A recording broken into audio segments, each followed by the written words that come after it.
ये आकाशवाणी है। अब आप विमलेंदु पांडे से समाचार सुनिए।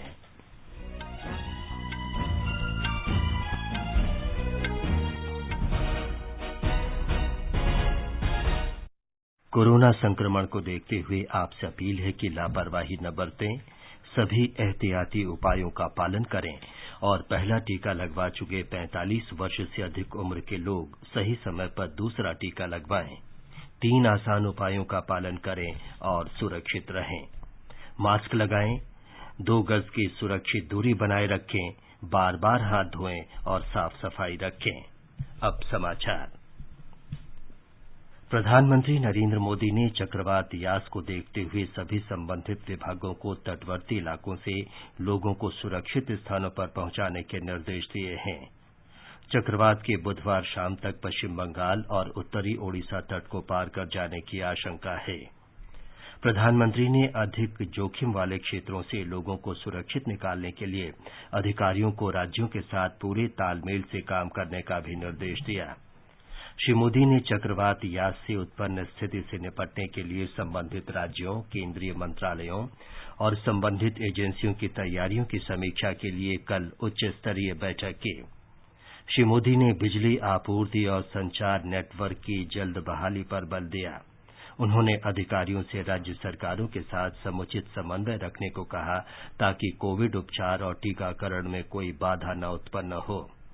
उन्होंने चक्रवात के दौरान एहतियाती उपायों से संबंधित निर्देश स्थानीय भाषाओं में भी उपलब्ध कराने को कहा। सशस्त्र बलों ने तूफान यास के प्रभाव से निपटने के लिए तैयारी शुरू कर दी है। वायुसेना के 15 मालवाहक विमानों ने जामनगर, वाराणसी, पटना और एर्नाकुलम से राष्ट्रीय आपदा मोचन बल के 950 कर्मियों और 70 टन सामग्री कोलकाता, भुवनेश्वर और पोर्ट ब्लेयर पहुंचाई। रक्षा मंत्रालय ने कहा है कि 16 विमान और 26 हेलीकॉप्टर तत्काल तैनाती के लिए तैयार रखे गए हैं। नौसेना ने मानवीय सहायता और आपदा राहत की 10 खेप भुवनेश्वर और कोलकाता भेजी है। पूर्वी कमान और अंडमान निकोबार कमान के 8 पोत राहत पहुंचाने के लिए उपलब्ध कराए गए हैं। 4 गोताखोर और 10 बाढ़ राहत टुकड़ियां कोलकाता, भुवनेश्वर और चिल्का में तैनात की गई हैं। ये टुकड़ियां बहुत कम समय के बुलावे पर नागरिक प्रशासन को उपलब्ध होंगी। मंत्रालय ने कहा है कि 7 बाढ़ राहत दल और 2 गोताखोर दल अंडमान निकोबार द्वीप समूह पर किसी भी स्थिति से निपटने के लिए अलग-अलग स्थानों पर तैनात किए गए हैं। इसके अतिरिक्त नौसेना के विमान और हेलीकॉप्टर राहत और बचाव अभियान चलाने के लिए विशाखापट्टनम और पोर्ट ब्लेयर में तैनात रखे गए हैं। थल सेना की 8 बाढ़ राहत और इंजीनियर टास्क फोर्स की 3 टुकड़ियां नागरिक प्रशासन के अनुरोध पर तैनाती के लिए तैयार की गई हैं। मंत्रालय ने कहा है कि सशस्त्र बल प्रभावित राज्यों में नागरिक प्रशासन के संपर्क में है। पश्चिम बंगाल और ओडिशा राज्य प्रशासन किसी भी स्थिति से निपटने के लिए पूरी तरह तैयार है। एकीकृत कमान एजेंसी आज से काम शुरू करेगी। सेना, एनडीआरएफ और बीएसएनएल ने लोक निर्माण विभाग और कोलकाता विद्युत आपूर्ति निगम के साथ मिलकर इस आपदा से निपटने के लिए विशेष टीम बनाई है। एनडीआरएफ के निदेशक एसएन प्रधान ने बताया कि उन्होंने राज्यों के साथ मिलकर इससे निपटने की तैयारी की है।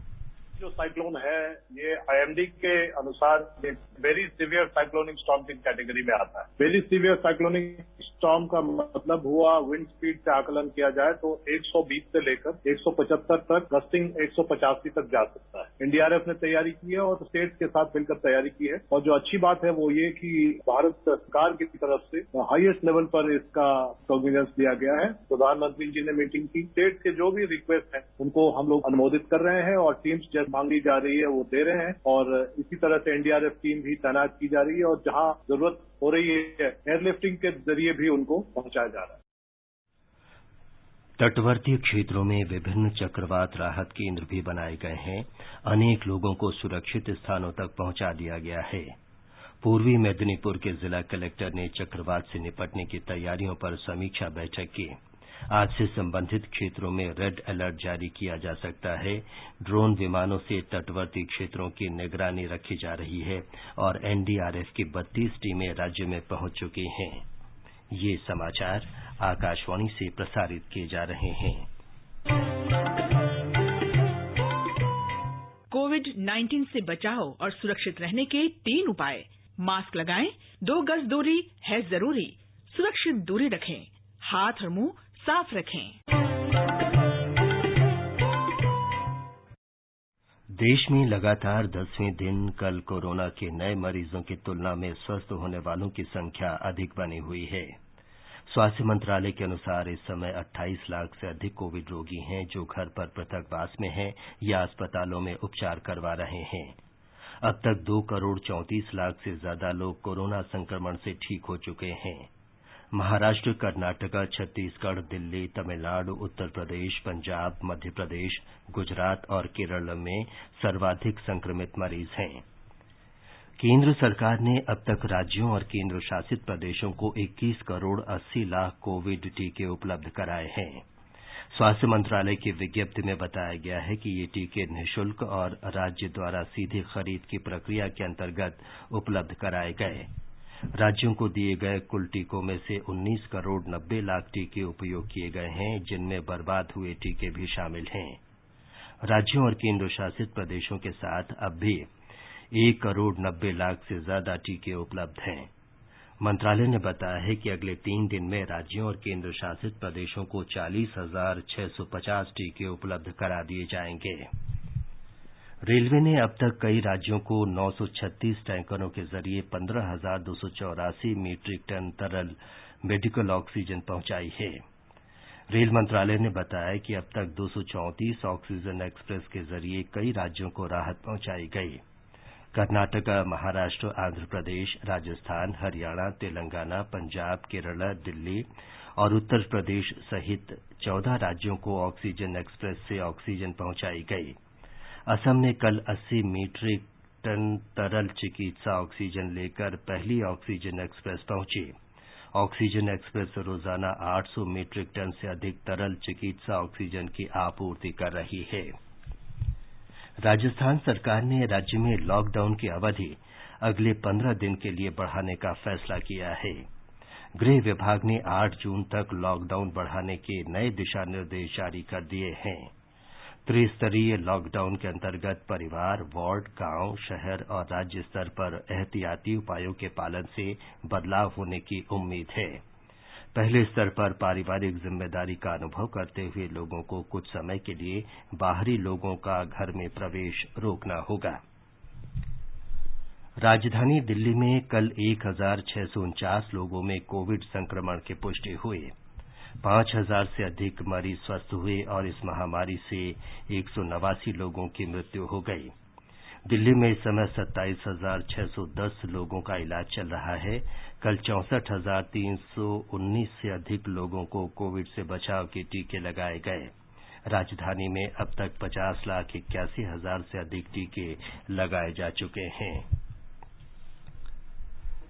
आयुष मंत्रालय अंतर्राष्ट्रीय योग दिवस के उपलक्ष्य में विभिन्न गतिविधियों का आयोजन कर रहा है। इनके तहत घर पर रहें, योगाभ्यास करें विषय पर 5 वेबिनार की श्रृंखला भी शामिल हैं। देश के 5 प्रतिष्ठित संगठनों के सहयोग से इस श्रृंखला का आयोजन किया जा रहा है। प्रत्येक संगठन मौजूदा स्थिति में महत्वपूर्ण विषय पर एक वेबिनार करेगा। मंत्रालय ने बताया है कि श्रृंखला का पहला वेबिनार आज आयोजित किया जाएगा। आर्ट ऑफ लिविंग के इस वेबिनार का विषय है बाहरी संकट के दौर में आंतरिक शक्ति जागृत करना। भारत के सुमित नांगल, प्रजनेश गुणेश्वरन, रामकुमार रामनाथन और Ankita Raina French open tennis tournament के क्वालीफायर मुकाबलों में आज से अपने अभियान की शुरुआत करेंगे। पुरुष क्वालीफायर के पहले दौर में नांगल का मुकाबला इटली के रॉबर्टो मार्कोरा से होगा। प्रजनेश गुणेश्वरन जर्मनी के ऑस्कर ओटे के साथ खेलेंगे, जबकि रामकुमार का मुकाबला अमेरिका के माइकल मो से होगा। इसके साथ ही ये समाचार बुलेटिन समाप्त हुआ।